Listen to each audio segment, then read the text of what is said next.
friggin' elephant. But think about it. You're out there on the savannah. Yeah, that's cool. You're a giant elephant. And, like, what are you supposed to do if a bunch of lions come up and start trying to kill your babies? You can't run. Like, right. What are you gonna You do? just get, like, what are you supposed to stomp on them or something? It must be impossible to sleep. And those elephants, their sleep patterns reflect this. 2 hours a night. And many times 46 hours straight with no sleep. I just felt so bad. I do too. I had no idea how much empathy I have for African elephants. Yeah. Like, and wow. And these are incredibly smart animals. Yeah, too. Elephants are smart. Yeah. So that's the thing. They're so anxious because they're so smart. They have this incredible understanding of the peril that they're in and that their family is in. And they're so smart that they have a family. Oh, wow. And they remember. They mourn their lost relatives. I don't know. The plight of the African elephant. The elephants. Yes. Yeah. This show is dedicated to all those African elephants out there. I'll say that. Honestly, I'm with you. I feel really sad. Pour some of my coffee here, my chicory coffee. I don't know how we turn it around. Elephants. This is such a tough way to start the show, but we're gonna have to power through. Good morning, everyone. Jon Ritchie, James Seltzer, and for Joe DeCamara, Rhea Hughes hanging out again from the Novacare complex. Deep stuff. Honestly, yes, for real, deep, like concerning. I want to go save the African elephants. Build like enclosures for them or something where they can't get attacked. It does make me feel kind of sad. Something. It makes me feel sad thinking about it. Yeah. Anyway, let's talk football. Right. Good morning. Yeah. Hey. So you got to be out there yesterday. Man, talk to me, dude. I got to watch practice yesterday, and there was so much to take in. You had the offense going on this field and the defense going on the adjacent field at the same time. Man, it was like sensory overload for me. I bet. I was so You've been excited. waiting for it too. And then it's amazing folks around. I saw Mike Quick, talk to him for a little bit. I got to see Deuce. Who lost a lot of weight, I heard. Yeah. He looks really svelte. I mean, like svelter than when we played together. Deuce looks. He looks great. Awesome. I saw BG. I saw Brandon Graham out there talking with Deuce, and it was amazing. Big Dom came over and was like, "Hey, you want to talk to Deuce?"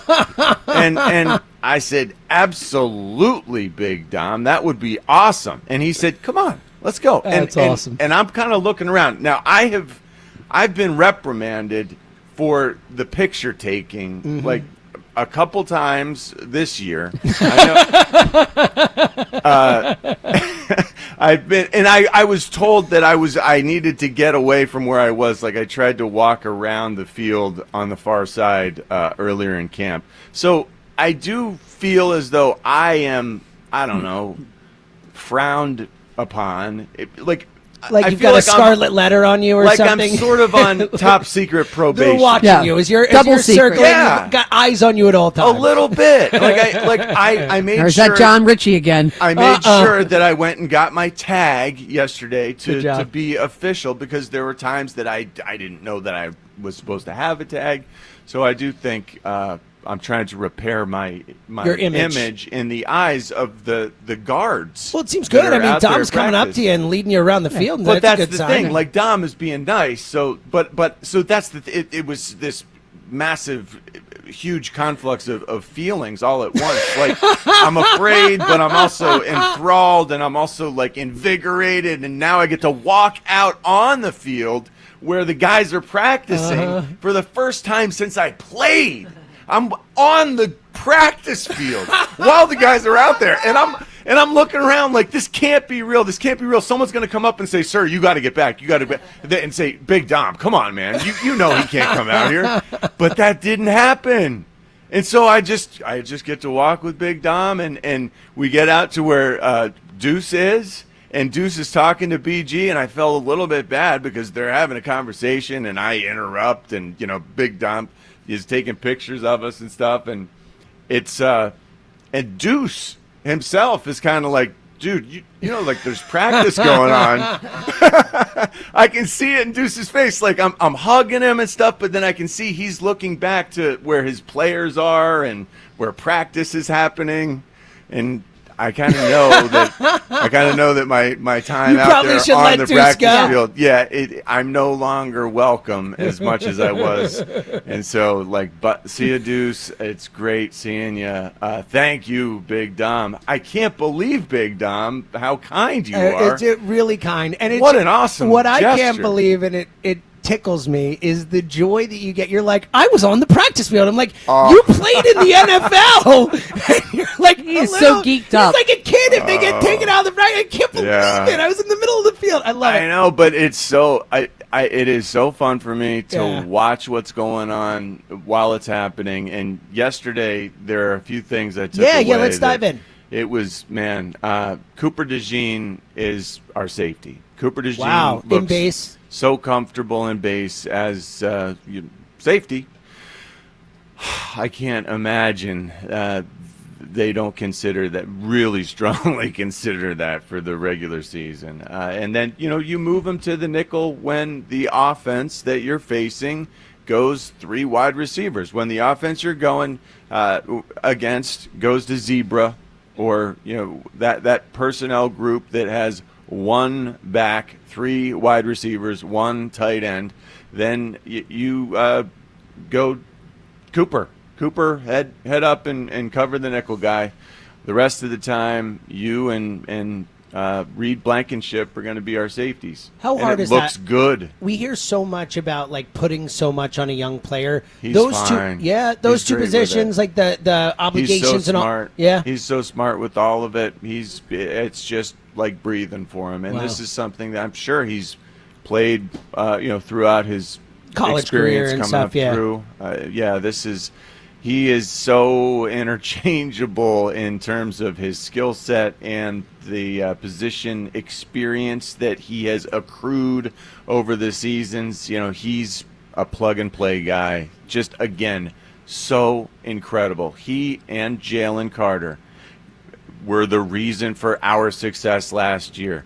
Jalen Carter, because he always took 2, sometimes more than 2, and Cooper DeJean, because once we started playing him, we realized we could always be in the right personnel grouping, because his versatility meant the offense couldn't be right. Like, the offense would try to catch us with our pants down, create mismatches, and you couldn't do it because Cooper DeJean can do everything a slot guy needs to do. He can hold up against the run. He can cover you in man. He can cover in zone. It's just... And he's so smart to boot, and an unbelievable tackler. The toughest, hard-nosed, strike-you type of tackler that wants it. That's important, too. A leader out there, and that's going to continue to grow. Just unbelievable. It's so cool to watch that. I watched Jihaad Campbell get held a lot. Really? And it was not getting called. Jihaad Campbell was shaken loose and illegally blocked an awful lot yesterday. Must be frustrating for him. That's something that probably happens when you are that skilled. I would not know. I played inside linebacker. I certainly did not have the type of shake and movement skills and holy cow, pursuit that he does. It's exciting to watch him out there with the starters, really, really playing well. I thought that on our offensive side of things, no AJ, I don't know how much that hurt our approach to offense yesterday.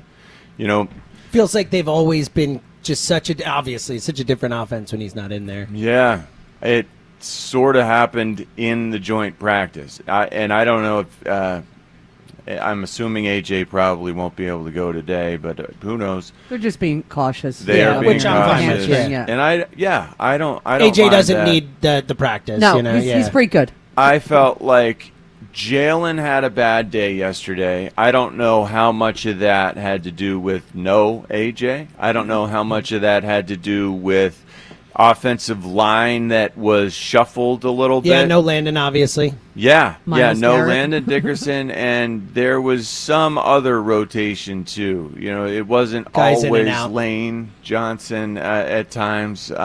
Man, speaking of Lane, both of our starting offensive tackles against Miles Garrett, it was like. There's nothing you Titanic can matchups. do. There's nothing you can do. Wow, he's just to so stop good. Miles Garrett. One-on-one. No matter what you throw at him. Yeah. No, they held their own to some degree, but Well said. but there's only so much you can do. Like that, Miles Garrett is Something else. Just a future all. Everything. He will be Hall of Famer, yeah. He'll make the Hall of Fame. He might be the most talented player in the NFL. I mean, there. for Just my at money, his position, it's him and Micah Parsons, and he's so much bigger than Micah Parsons is. That presents more problems for me. But anyway, he was amazing yesterday. Jalen's day, he was hurried because of Miles Garrett all day long. Whether Miles was coming from this side, or wherever, Miles Garrett was too much for our offensive line to handle. 215-592-9494. What's top of mind with you for the Eagles right now? We heard a lot of stuff. Next segment, I want to get more into Jalen's day, what John saw again, how much of an issue the pressure was. What's top of mind with the Eagles? I mean, the offensive line stuff, that's concerning. We don't know that Landon Dickerson's going to be ready to start the season. Their pieces shuffling. I was talking to Elliot Shore-Parks yesterday. He'll be on with us at 8:30. He was talking about his concerns with the fact that we don't still know who the starting outside corner is. I mean, Adoree Jackson, Jacorian Bennett, Keely Ringo, no one's I don't grabbing think that it's gonna be job. Keely. There's No. some real questions. So 215-592-9494. What's top of mind with you for the Eagles? We'll get into the Phillies, obviously a ugly loss last night, and really Wow. offensively an ugly series. They don't score in 25 out of 27 innings in that series. That was painful. That's not going to get it done. We'll get into that as well. Plus your calls, 215-592-9494. We're broadcasting from the NovaCare Complex for 94 WIP's Champ Camp, driven by Forest River RV by Camping World RV Sales, Service, Parts, and Accessories. It's the morning show. We're coming right back.